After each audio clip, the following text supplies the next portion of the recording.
Welcome to another Let's Play with Honey in StarCraft 2. As you can see, we're still in the Starter Edition, and we've just finished up the 0-hour mission, and I did one of the challenges. Some of you may have seen me go for gold. So I want to talk with you guys real quick about a couple of things. First of all, in the very beginning, I told you that you could do these challenges, and in fact, you did see me do Tactical Command. But there are several that are locked. You can actually only do Tactical Command and Covert Ops for the free starter edition. So I wanted to be specific, there really are only two. Not that big a deal. I knew you wouldn't be able to play them all, but this is the big one. Versus AI, I mentioned you can do also, and I talked about how there's some different custom maps. That is actually not accessible at all.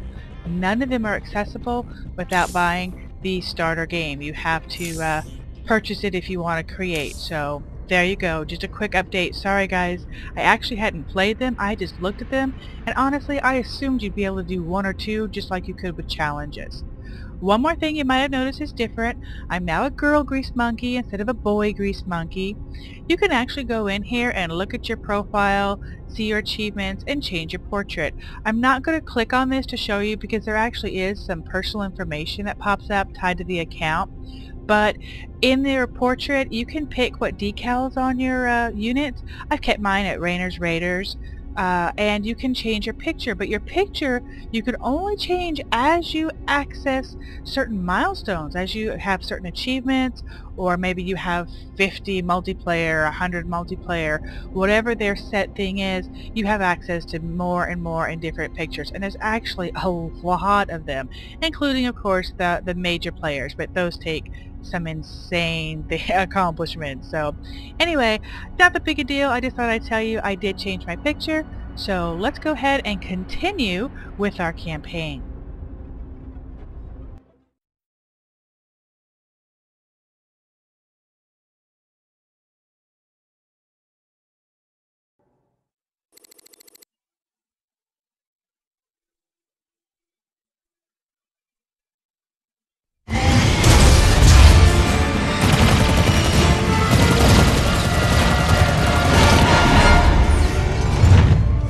Damn, Jimmy. You've been holding out on me. Cutting it pretty close there, Matt. Never left you hanging before, sir. Fair enough. Just get us the hell out of here. All batteries, concentrate forward firepower. Spin up drives 2 and 6. All hands brace for warp jump on my mark.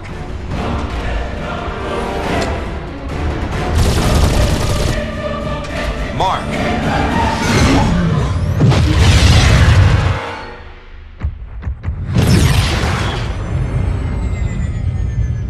What the hell happened? We ain't seen the Zerg in years. Why attack Marsara now? It's not just Marsara. You need to see this. Zerg Swarm launched a full-scale attack. Devastation spread throughout all Outer Rim planets. Sustained heavy losses. Casualties in the billions. Minutes ago, the Zerg attacked a Dominion military research facility. Sweet mother of mercy. New exclusive video footage confirms the Queen of Blades is in fact leading the swarm.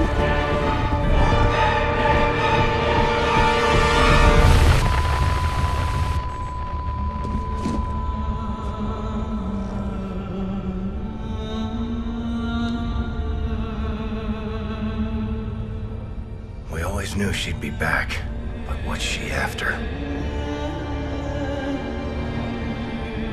She's come to finish the job. Wow.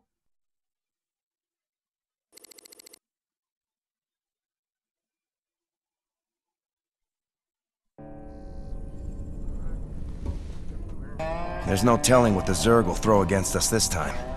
Sir, we need to make sure our hardware and munitions are up to the challenge. Yeah, I'll check in with Swan down the armory. Knowing him, he's already got upgrades for us. I hate to ask, sir, but is there a reason that convict's still on my bridge? Easy, Matt. Tychus is one of my oldest friends. He helped me out of a real bind a few years back. I owe him. Well, your friend has a criminal record as long as... Mine? Believe me, if Tychus Finley wanted me dead, I'd be dead already. Understood, sir. Wow. Okay, that was an awesome cutscene right there. Got rescued, got up here. Of course, billions of casualties. It's everywhere. We weren't the only ones being overran. Scary stuff. There is so much to tell you, and I gotta tell you, I'm gonna touch on some things, but I'm not gonna do it nearly the justice it needs. There is just such lore. So, this is Matt Horner. He met Jim Raynor with the Sons of Korhal. He's actually kind of an idealistic guy. He likes Jim because he has faith in him as the hero that he really is, unlike what the media is portraying him. So they both, Matt and Jim, both left the Sons of Korhal when Arcus Minx had abandoned Sarah Kerrigan to her fate, to the Zerg invasion, and really that was just like too much. They were done. They went to try to go rescue her. So that's kind of how they met. Let's go ahead and talk to Matt. Just how bad is it, Matt? Zerg are attacking all over the sector, sir. Manx pulled the fleet back to protect the Dominion core worlds, leaving the fringe worlds to fend for themselves. It's a nightmare. There's no way we can stop an alien invasion with one capital ship and a handful of volunteers. Best we just stay clear, partner. We can earn ourselves a fortune working for Mobius while this whole thing blows over. You don't get it, convict. This isn't gonna just blow over. The Zerg won't stop until we're all dead. Don't worry, Matt. We ain't sitting this one out. But we're not exactly in tip-top shape either. We'll earn some cash and build up our forces so we can make a difference when it counts. Alright, so Tychus has been in jail, remember. He didn't actually live through the Zerg invasion, and he has no clue about Kerrigan and the Queen of Blades. He's just heard the little rumor mill, the bits. He's been on ice. Now Matt, as you saw, he kind of knows what's going on here. What did he say? We always knew she'd be back. You've probably already figured out there's some connection here. His reaction, that is Sarah Kerrigan. The Queen of Blades is what Sarah Kerrigan has become. She actually was not killed by the Zerg when they took over the planet. They recognized, they sensed her amazing psychic abilities, and they basically preserved her. They put her into kind of a cocoon metamorphosis thing and made a Zerg human hybrid to have what they considered an upgrade, a new weapon in their arsenal. And she became a really quite a powerful general within their own Zerg army. Problem is, they had to keep just a little bit of humanity. I mean, they stripped a lot of it, but they had to keep enough there for her to be able to fully use what she knew. Well, that was enough for her to actually fight the Overmind. Those are the guys that are kind of in charge of controlling the Zergs, and take over as the leader. So Queen of Blades is her own self-titled description, is Sarah Kerrigan as she is now. So let's see what Jim's got to say. That's it. Gonna have to start pretending like I'm working. I actually think... Home sweet home. Yeah, I think he has a couple of things that he can say. Alright, well, we know Matt doesn't like the convict Tychus. He, like I say, met Jim when Jim was already out of his, wild convict days, his criminal past, after that friendly fire incident I told you about. So he's never met Tychus. He doesn't know anything about him. So let's go ahead and see what he has to say. One hell of a ship you got here, Jimmy. How'd you get a hold of a floating palace like this? The Hyperion was Meng's flagship back in the day. Me and Matt decided to borrow her when we parted company with him. This old baby's seen us through some tight spots. Speaking of tight spots, Tychus, why are you still wearing that suit on my bridge? Yeah, what'd you bust the zipper or something? Okay, so I might have had a little help when I broke out of prison. Let's just say it came at a price. I get to stay locked up in this suit till I pay off all my debts. And who's collecting those debts? Who sprung you? They're Mobius boys, of course. I didn't just run into them in a museum, They want them artifacts something fierce. Your debts better not bite us in the ass, Tychus. Covering for your shenanigans ain't part of the deal. Alright, so Tychus is forced to come a little bit clean on the suit. He can't take it off, broken zipper. He can't take it off, so he's fessed up about that. This, as he told you, is the Hyperion, and it was Mink's old flagship that these two, Raynor and Horner, took over and liberated, to use Tychus' word, when they left. So they just took the ship and went. Now, Matt Horner is a very idealistic and very moral guy, but, you know, he still took the ship. It was kind of part of their needs. I don't want to do the star map yet because that's going to put us to our next mission. I want to see... Oh, we could talk to Egon. I want to see what else we can do first. Sir, any chance you'll get the lab up and running soon? That'd be great. Alright, so not a whole lot from him yet. Egon, he is obviously kind of a brainiac, the young science genius, I guess. Also very idealistic, thought he was working for Minx and making things that could be, sure, military use, but mostly amazing things for civilization. Unfortunately, those were not to be the case. Everything that he was creating, he saw go to help go to the destruction of just tons of people, and Sarah Kerrigan, in fact, also was affected by them. So he left Minx along with a lot of other disillusioned young guys, and ended up kind of going on his own, got into a lot of trouble trying to make it in the underground, I guess. Wonder why. Alright, Mission Archives. This is pretty cool. You can actually go here, and once you have access to the ship, and you can replay any cinematic that you've already seen, the opening, the intro, anything that looks good, and of course you can reload. You can go to menu and reload anything you wanted to load before also, but this lets you have access to those cool cinematics. So, well, the Flashing Armory. We already said we had to go talk to Swan, so let's go down there. Hey, everybody, our glorious leader has returned. Hey, man, what's up, cowboy? What do you got for me, Swan? The usual, building up our standing forces. Bringing my troops and hardware up to speed, huh? Yup, you can add upgrades for their tech right here on the console. But building an army on the run ain't cheap. You brought back credits this time, right? Look, I know money's been tight, but that artifact we just picked up from Marsar is gonna solve everything. Yeah, I've heard that before, brother. It's different this time. Yeah, I heard that one too. Is it just me, or do you think they were designing him while watching American Chopper and Paul Sr.? I don't know, maybe it's the beard mustache thing, maybe it's the accent. This is Swan. He is, of course, has his own major backstory too. We met him before in the other game. As you can see, he's got a metal arm here.